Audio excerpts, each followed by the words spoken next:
Olá, graça, paz e alegria. A porção de hoje recomendada para a leitura da Bíblia em um ano no plano sequencial é Ezequiel do capítulo 16 ao capítulo 18. Ezequiel volta a deixar claro, a partir da revelação que o Senhor deu para ele, para que ele anunciasse, por aquilo que ele via para depois anunciar, que Judá estava no caminho da idolatria e da confiança exagerada em outros povos. Ter aliança política ou para a guerra não era o problema aqui, desde que o Senhor encaminhasse as coisas dessa forma.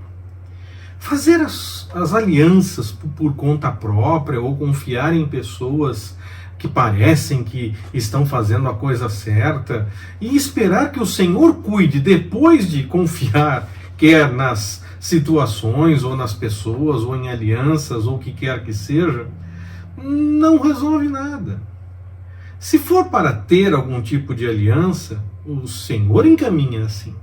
E se for para não ter, ele encaminha também. Nós lembramos, por exemplo, do caso de Gideão.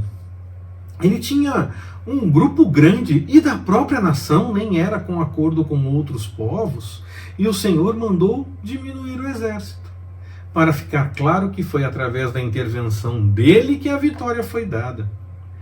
Outras vezes, quando lemos, por exemplo, em Reis, Crônicas, ou até mesmo no livro dos profetas, quando eles falam a respeito da história, nem mesmo as batalhas foram travadas e o Senhor deu a vitória, causando problemas no exército inimigo sem uma única ação por parte de Judá ou de Israel. Era para confiar no Senhor e não em situações ou pessoas ou nações.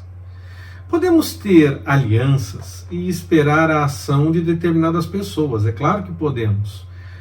A questão não é, eu não posso então acreditar que a pessoa vai fazer nunca uma coisa. Não, eu posso acreditar que a pessoa de determinada função vai desempenhar aquela função de maneira correta. É claro que eu posso esperar. Mas eu não posso acreditar que isso resolve tudo. Se não for o Senhor, não adianta nada. O melhor que as pessoas possam fazer e devem fazer o seu melhor, ainda será nada se não for o agir do Senhor. Por isso, nós confiamos nele. Então, ainda que seja para ver o agir do Senhor através de pessoas, nós seguimos confiando no Senhor e não nas pessoas. Porque ele não age apenas a partir de uma pessoa ou de uma situação específica. Ele age na história. Ele pode agir através de qualquer pessoa. Judá nem era, digamos assim, evangelizada para seguir os caminhos da idolatria. Não era apresentado para ela com o que os outros povos acreditavam, tentando convencer que realmente era algo certo ou algo bom. No que diz respeito a essa questão de outra forma de culto, outra forma de adoração, idolatria de fato. Era o próprio povo do Senhor que buscava as informações com os outros povos e de como era essa forma que eles faziam o culto ou faziam as atividades para a divindade, como é que eles desenvolviam tudo isso. E além de buscar as informações, ainda estava presentes por isso, agradecia e ia viver essa informação que receberam e ia colocar em prática, em vez de buscar no Senhor, que tinha feito tantas coisas e tinha mostrado que o caminho era confiar nele.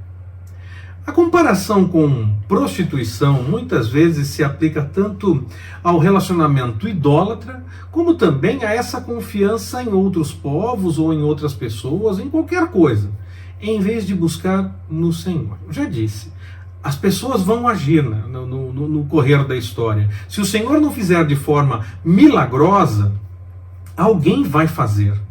Mas nós não podemos achar que aquela pessoa está fazendo simplesmente por vontade própria ou confiar que ela é a solução para todos os problemas.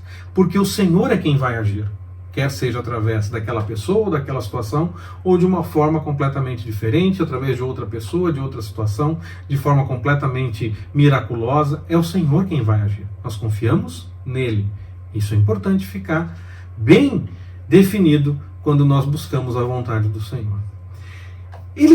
O Senhor cuidou do povo em todos os aspectos, e ainda assim o povo abandonou o Senhor.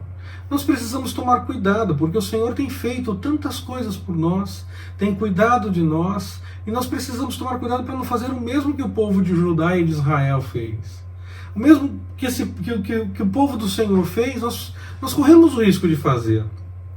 Ter tantas coisas do Senhor, às vezes até dizemos que continuamos buscando ao Senhor, mas acabamos indo por caminhos que vão contra a própria vontade do Senhor. E nem notamos, ou achamos que não é bem assim, como acontecia nos dias dos profetas. Nós precisamos confiar no Senhor, seguir pelo caminho que Ele mesmo nos orienta, buscar nele e somente nele.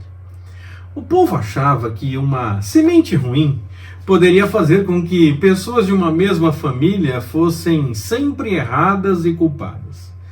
E quando o Senhor deixa claro que não é bem assim, até se questiona o procedimento do Senhor, como se fosse injusto. Ele fez coisa errada, então todo mundo tem que ser responsabilizado. Não, o Senhor deixa claro que isso sim é injusto. Ele deixa claro que um pai, ele pode ser um adorador, buscar a vontade do Senhor e ainda assim o seu filho deixar o caminho. Como pode um pai também ser completamente injusto e o filho buscar a vontade do Senhor. O que o Senhor está dizendo é que cada um é cada um.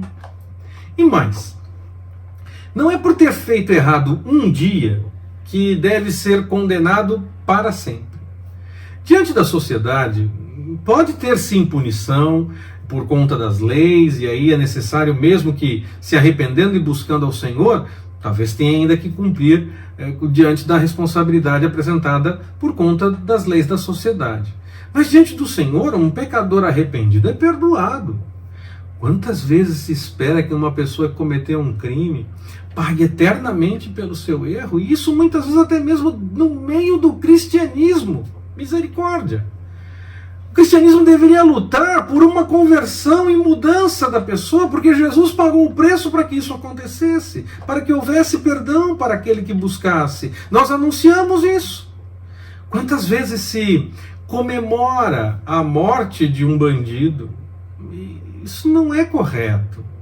É claro, no meio de uma ação, qualquer que seja, tanto do próprio bandido ou até mesmo uma ação da polícia, tanto o bandido como o policial ou até pessoas que não estejam ligadas com a ação diretamente, qualquer um pode perecer, qualquer um pode morrer numa ação dessa.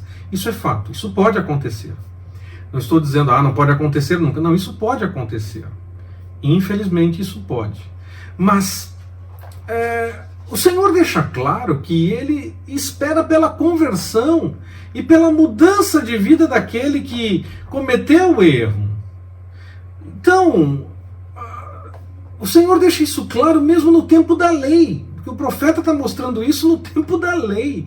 Quanto mais é hoje em dia no tempo da graça.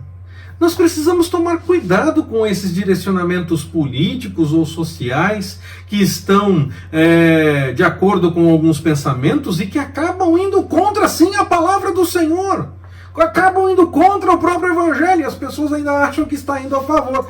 Como aqueles que profetizavam nos dias de Jeremias, Isaías, Ezequiel, e que nós temos visto. Nós precisamos tomar cuidado com essas questões. O Senhor chama ao arrependimento e chama também para a mudança. Que pode acontecer, como eu disse, no meio de uma ação, a morte pode acontecer, mas isso não se comemora, porque o Senhor não tem prazer nisso. O Senhor não tem prazer nisso. Ele espera, na verdade, que haja conversão e mudança. O Senhor chama para o arrependimento. A condenação é uma realidade para aquele que não se arrepende. Isso é fato. Mas em Cristo há salvação pela graça. Se o Senhor não tem prazer com a morte do ímpio, mas quer vê-lo arrependido, isso deve ser mais importante para nós do que posições políticas ou sociais. Que o Senhor nos abençoe. Forte abraço, até mais, permitindo o Senhor.